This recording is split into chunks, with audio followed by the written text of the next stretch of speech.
De retour dans le Grand JT, je suis ravie d'accueillir Claudine Schmuck. Bonjour. Bonjour Virginie. Merci d'être avec nous. Vous êtes fondatrice du concours Science Factor, un concours absolument formidable. Est-ce que vous pouvez nous raconter, Science Factor, ça a démarré en 2011. Comment vous avez eu l'idée de créer Science Factor? Eh bien, en fait, ce qui se passe, c'est que quelques années auparavant, j'avais lancé une étude sur les femmes dans la tech. Et je me suis rendu compte que finalement, elles étaient très minoritaires. Et elles sont, hélas, toujours très minoritaires. Donc, je me suis dit, mais comment faire pour qu'on passe de cette situation un peu alarmante à une situation où on a plus de jeunes femmes dans ces métiers?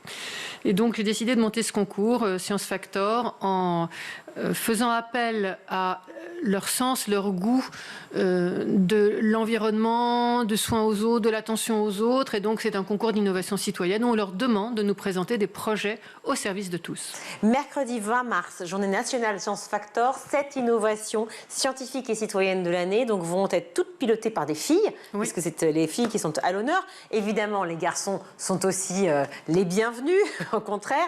2 équipes, vous allez nous raconter, avec plein de projets qui sont absolument fantastiques. Des exemples de projets qu'on peut retrouver? Alors, on a un projet, comme vous l'avez dit, chaque année, on a un joli lot de projets. Cette année-ci, parmi ceux qui sont véritablement un peu... qui nous racontent des problèmes qui s'opposent dans la société et qui nous en disent plus sur ce que les enfants veulent faire, on a un projet de baromètre de bien-être à l'école. Très important, parce qu'on le voit, les jeunes ont beaucoup de mal aujourd'hui, la santé mentale des jeunes étant de plus bas. Ouais. Et donc on a besoin effectivement de se rendre compte, aide à l'appui avec des chiffres, effectivement, de l'état des jeunes. Donc en fait, ils veulent prévenir les situations de harcèlement qu'ils ont eux-mêmes observées. Et ce qui est très émouvant, c'est que la jeune fille qui pilote l'équipe, en fait, elle-même a fait l'objet de harcèlement quand elle était plus petite. Et donc elle a imaginé une solution avec une borne assez simple que les élèves peuvent aller compléter et qui leur permet d'être connectés, mais en toute discrétion, avec des gens pour les aider. Donc voilà un exemple de projet extrêmement intéressant. Et puis on a aussi d'autres solutions qui montrent qu'ils sont vraiment à l'affût et attentifs à ce qui se passe autour d'eux, puisqu'on a un projet qui s'appelle Brain Body et qui, lui, met l'intelligence artificielle au service de la maladie, au service des personnes atteintes d'Alzheimer. Donc pour imaginer une solution, une application qui va être un peu plus à l'affût et un peu plus en prise avec les besoins à la fois des aidants et des patients. Donc je pense qu'on a là 2 projets qui sont extrêmement intéressants. Et puis il y a des projets beaucoup plus pratico-pratiques, Pile Plus, dans le domaine de l'énergie, où tout simplement ils ont pensé à quelque chose de tout simple. Vous comme moi, on a des objets avec des piles, et puis parfois les piles on s'en débarrasse, mais il y a encore un petit peu d'énergie dedans, il y a un petit peu de jus.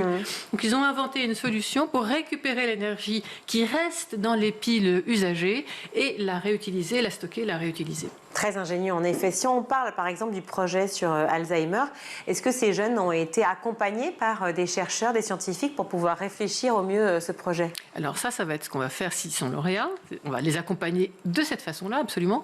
Mais là, pour l'instant, ils ont quand même eu déjà un très bon réflexe, c'est-à-dire qu'ils sont allés dans des EHPAD, ils sont allés à la rencontre de personnes atteintes d'Alzheimer. Et en fait, ce qui est très frappant dans tous les projets Science Factor, c'est qu'à chaque fois, ça s'enracine dans une situation personnel. Encore une fois, là, dans cette équipe, on a des jeunes dont la grand-mère a été atteinte d'Alzheimer. Et donc, ils ont pu voir ce qui se passait, comment ça se passait, et ils sont en contact, aux prises avec la réalité. Donc, eux, ils sont en prise avec la réalité, et s'ils gagnent, on les accompagnera avec des chercheurs. Alors, la journée, justement, du 20 mars, cette journée nationale Science Factor, se passera chez You Know Why, qui est la première EdTech française et partenaire de l'événement. Les projets seront présentés dans ce fameux campus de Neuilly-sur-Seine, dans lequel nous sommes aussi, nous, School TV, implantés, et qui reflète justement tout ce qu'on appelle l'EdTech, donc tout ce qui est technologique lié à l'éducation, et qui va être favorisé. J'imagine qu'en fait, les jeunes sont extrêmement friands de ce genre d'événements. Ah ben, ils adorent. Quand ils arrivent ici et qu'ils voient le site, ils ont des étoiles dans les yeux. Parce que déjà, tout ce qu'on trouve sur le site est absolument épatant.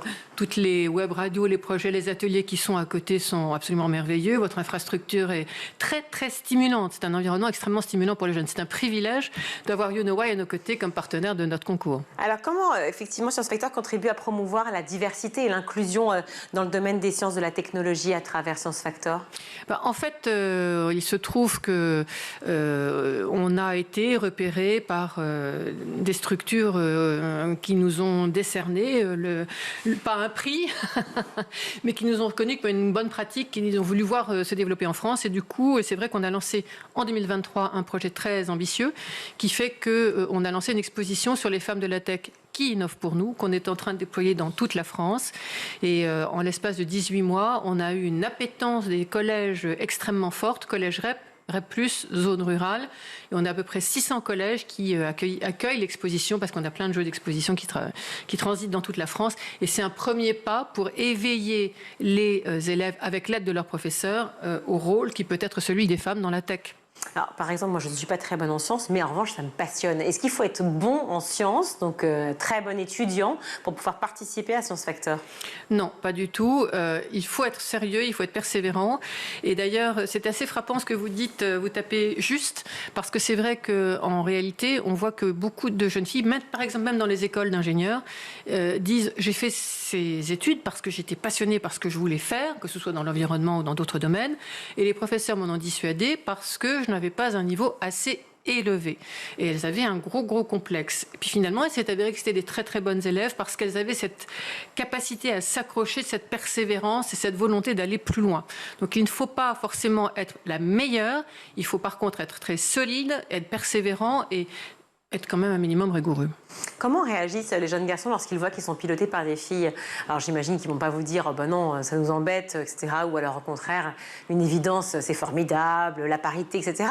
Comment la réalité, moi ce que je veux savoir c'est ça, c'est la réalité au quotidien. Est-ce que ça se passe bien? Est-ce que finalement eh bien, c'est naturel? C'est comme dans la société, on a tout type de réactions, c'est-à-dire qu'on a des garçons qui sont comme ça, un petit peu en train de regarder, qui ne sont pas forcément très contents.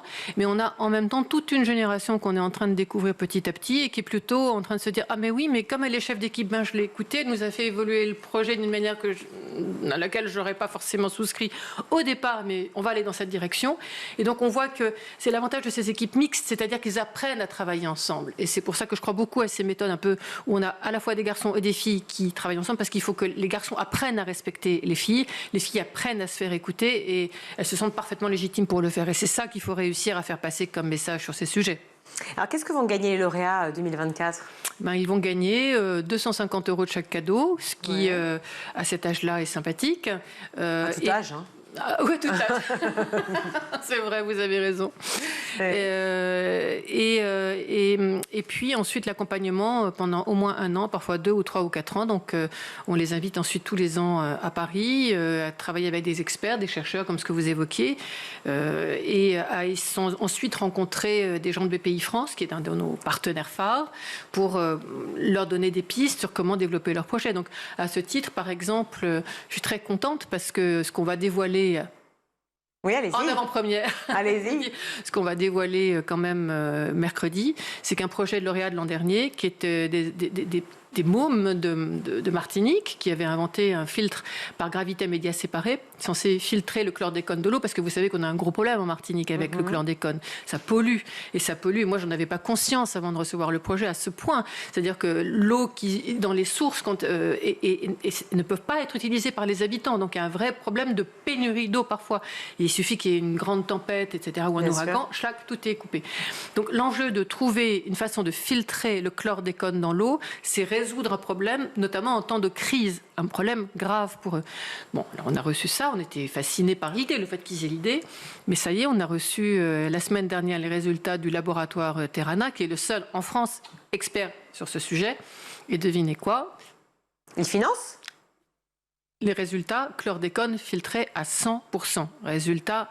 Donc ils vont investir sur le projet alors ? Ouais.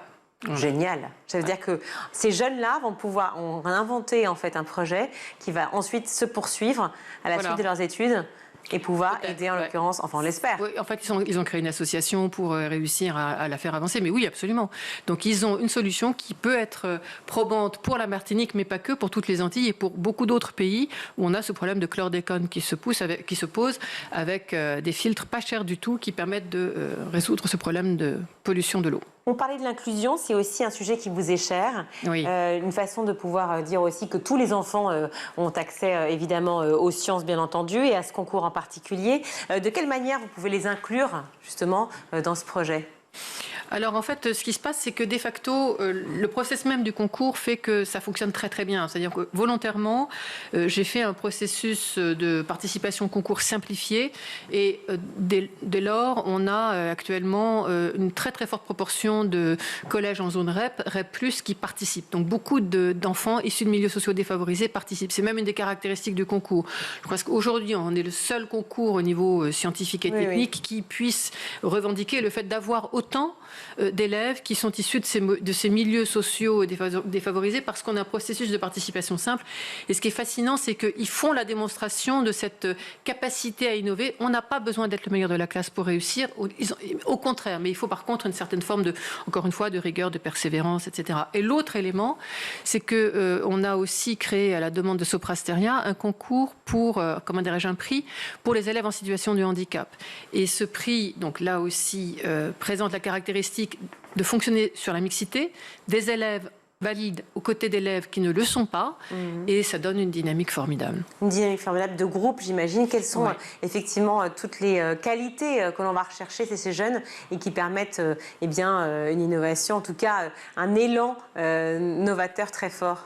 Ce qu'on va rechercher chez eux, c'est la capacité à observer, si vous voulez, regarder des choses qui sont autour de vous et se poser la question, mais comment est-ce que je peux apporter une solution? Et comment est-ce que j'observe, c'est le début de toute démarche scientifique. La capacité d'observation et ensuite l'imagination, la créativité sont des éléments fondamentaux. C'est ça qui est le cœur de ces démarches, c'est la créativité que l'on applique d'une façon un petit peu rigoureuse. Ça pourra jouer, vous voyez, au grand oral, dans leur dossier, de parler de Science Factor? Ah oui.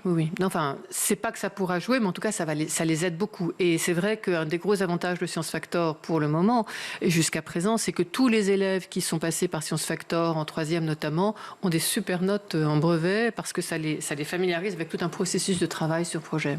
Voilà, et ça amène les filles surtout vers les matières scientifiques pour lesquelles elles se croyaient souvent pas légitimes. Absolument, on a beaucoup d'exemples de jeunes filles qui pilotent des projets dont certaines se destinaient à être peut-être kiné ou peut-être médecin, etc. Et c'est notre plus grande fierté quand ça vient de leur cœur, on leur impose pas. Elles se rendent compte que finalement elles ont leur place dans ces métiers et qu'elles peuvent y apporter des choses assez épatantes. Merci beaucoup Claudine Schmuck d'avoir été avec nous. Vous êtes fondatrice du concours Science Factor, je le rappelle, mercredi 20 mars, donc avec 7 inventions scientifiques et citoyennes qui seront mises à l'honneur, toutes pilotées par des filles, avec des équipes. Tout cela qui se passera dans le campus You Know Why. Merci d'avoir été avec nous Claudine Schmuck. On va retrouver tout de suite Guillaume Ouattara pour sa chronique.